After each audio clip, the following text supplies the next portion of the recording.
नमस्कार मित्रांनो, मन धागा धागा जोडते नवा या मालिकेच्या आजच्या भागात आज आपण बघणार आहोत. मनोज डॉक्टरांना विचारतो की डॉक्टर काय झालंय आईला. डॉक्टर म्हणतात की त्यांना माइल्ड हार्ट अटॅक आलाय. हे ऐकल्यावर मात्र सर्वांच्या पायाखालची जमीनच सरकते. त्यांना म्हणतात की हे का होतं. त्यावर डॉक्टर म्हणतात की त्यांना कुठल्या तरी गोष्टीचा जबरदस्त धक्का बसलाय, त्यामुळे अतिभीतीमुळे डोक्यावर ताण येऊन असं होऊ शकतं. पुढचे काही रिपोर्ट जर आले तर मी तुम्हाला नक्की सांगतो. डॉक्टर तिथून निघून जातात. अण्णा रडत रडत म्हणतात की अतिभीतीमुळे नक्की कसली भीती झाली हिला. घरात नक्की कोण होतं त्यावेळी. मनोज म्हणतो की तो अंशुमनच असणार. मला खात्री आहे की त्यानेच आईला धमकावलेलं असणार. लीना म्हणते की किती नासधूस केली आहे घरामध्ये आणि त्यात असं आईला धमकावलंय. त्याला नक्की हवंय तरी काय. तो काय बोलला असेल आईला. मनोज म्हणतो की तो जे काही बोललाय ते खूपच डेंजर बोललाय आणि त्यामुळेच आईची अशी अवस्था झाली आहे. अण्णा म्हणतात की खरं तर आपलंच चुकलं. आपण मालतीसोबत कोणीतरी राहायला पाहिजे होतं. ती घरात एकटीच होती. आणि मग त्यांना आठवतं की सानूसुद्धा घरामध्ये एकटी आहे. अण्णा लीनाला म्हणतात की लीना तू पहिल्यांदा जा, सानू एकटीच आहे घरामध्ये.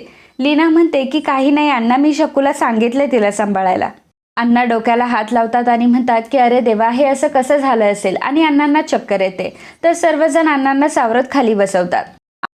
माफ करा मित्रांनो, मला फक्त तुमचा 1 मिनिट हवा आहे. प्लीज व्हिडिओला स्किप करू नका. माझी तुम्हाला फक्त एकच कळकळीची विनंती आहे. आपला पहिला नाती मराठी जो यूट्यूब चॅनल आहे त्याचे 1 लाखांपेक्षा अधिक सदस्य होते. तो काही तांत्रिक अडचणीमुळे बंद झाला आहे. तरी आपण एक पुन्हा नवीन सुरुवात करणार आहोत. त्यात तुमच्या साथीची मला गरज आहे. तरी आता तुम्ही जे कोणी हा व्हिडिओ बघताय प्लीज चॅनलला सबस्क्राईब करा आणि व्हिडिओला लाईक करा. सोबतच माझा हा संदेश तुमच्यापर्यंत पोहोचला आहे हे मला कमेंटद्वारे नक्की कळवा. मला आशा आहे की तुम्ही नक्कीच मला एक नवीन सुरुवात करण्यासाठी मदत करणार आहात. मी तुमचे मनापासून आभारी आहे. प्लीज प्लीज प्लीज मला एवढी मदत करा, कारण तुमच्या मदतीने आपल्याला पुन्हा एकदा नवीन सुरुवात करण्याचे बळ मिळेल. मी तुम्हाला मालिकांचे अपडेट सर्वात आधी पोचवेल हे मी तुम्हाला प्रॉमिस करते. आनंदीला खूप टेन्शन आलेलं असतं. ती मनामध्ये म्हणत असते की आईची अशी हालत आहे आणि अण्णांना सुद्धा त्रास होतोय. या सगळ्या गोष्टीला फक्त मी जबाबदार आहे. तर इकडे अंशुमन म्हणत असतो की अहो, मला माहीतच नव्हतं की त्या म्हातारीच्या मनावर एवढा परिणाम होईल की ती चक्करच येऊन पडेल. रेश्मा म्हणते की व्हॉट, तुम्हाला कोणी हे उद्योग करायला सांगितले होते. अंशुमन म्हणतो की मला असं वाटलं की तुम्हाला हे सांगितल्यावर तुम्ही माझे पैसे वाढवून द्याल. रेश्मा म्हणते की आर यू सिरियस, तुम्हाला कळतंय का काही. आणि त्यांना जर काही झालं तर आपण काय करणार आहोत.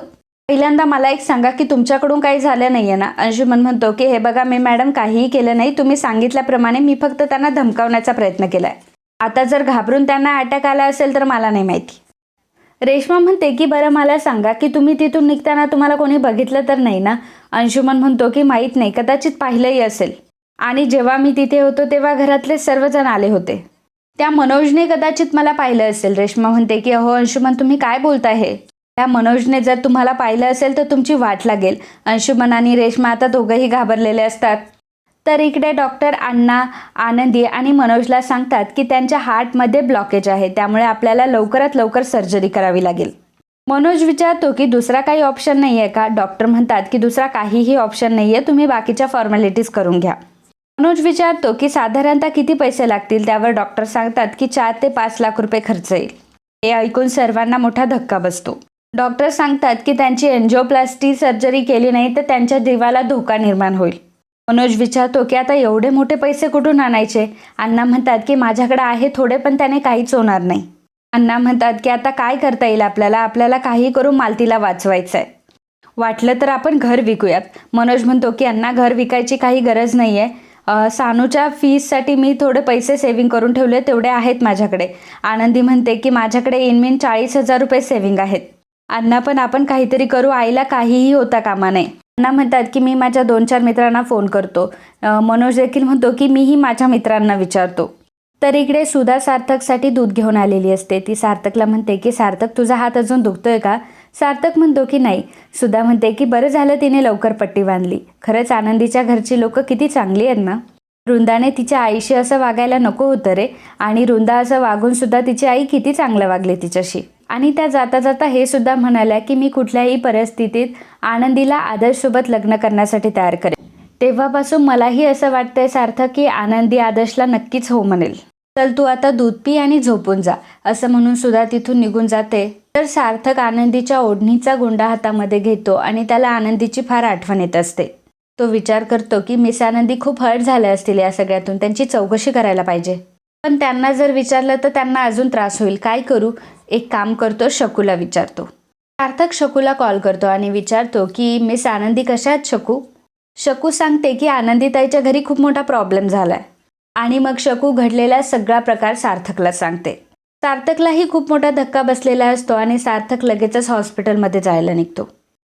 तर इकडे मनोज आणि अण्णा दोघंही पैशांच्या टेन्शनमध्ये असतात. तितक्यात डॉक्टर येतात आणि म्हणतात की मी ऑपरेशन सुरू करतोय. तर मनोज विचारतो की अहो डॉक्टर, पण पैसे? त्यावर डॉक्टर म्हणतात की पैसे ट्रान्सफर केले ना. त्यावर मनोज विचारतो की कोणी केले?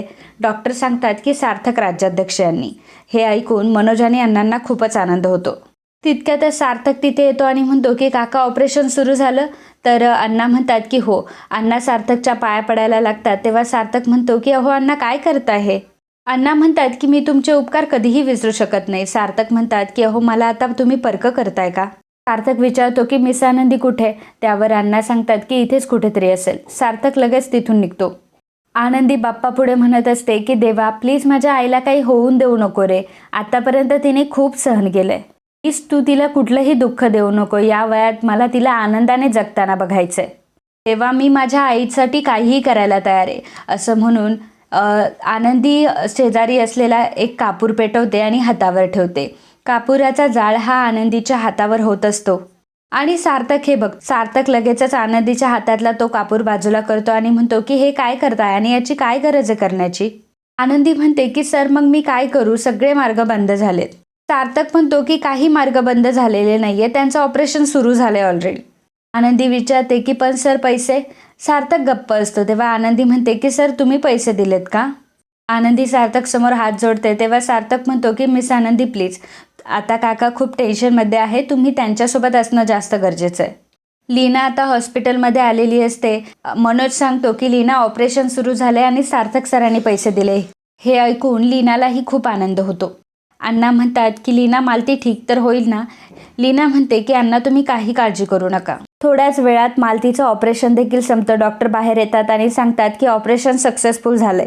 हे ऐकल्यावर सर्वांना आनंद होतो. डॉक्टर सांगतात की उद्या सकाळपर्यंत त्या शुद्धीवर येतील. सकाळ झालेली असते. सार्थक सर्वांसाठी चहा मागवतो. सार्थक आनंदीला चहा देतो. तेव्हा आनंदी म्हणते की नको सर. सार्थक म्हणतो की अहो असं काय करताय, चहाने तरतरी येईल तुम्हाला.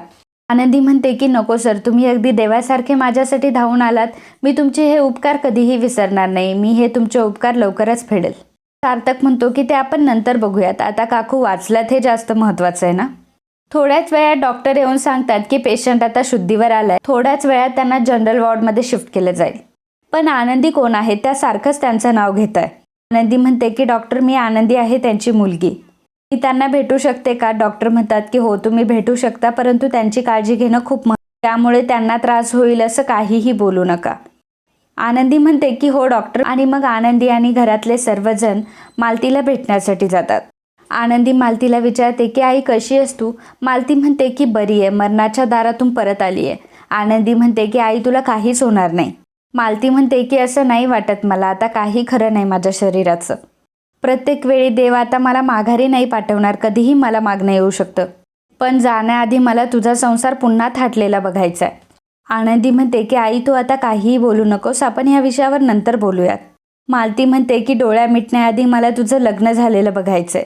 मला तुझ्याकडून एक वचन हवंय. आनंदी तू मला वचन दे. आनंदी विचारते की कसलं वचन? त्यावर मालती म्हणते की आनंदी तू मला वचन दे की तू आदर्शरावांना होकार देशील. हे ऐकून सर्वांना खूप मोठा धक्का बसतो. सार्थकलाही मोठा धक्का बसलेला असतो. मालती म्हणत असते की तू त्यांना हो म्हण, हवं तर माझी शेवटची इच्छा समज. आनंदी हो म्हण, नाही तर माझ्या पिंडाला कावळा नाही शिवणार.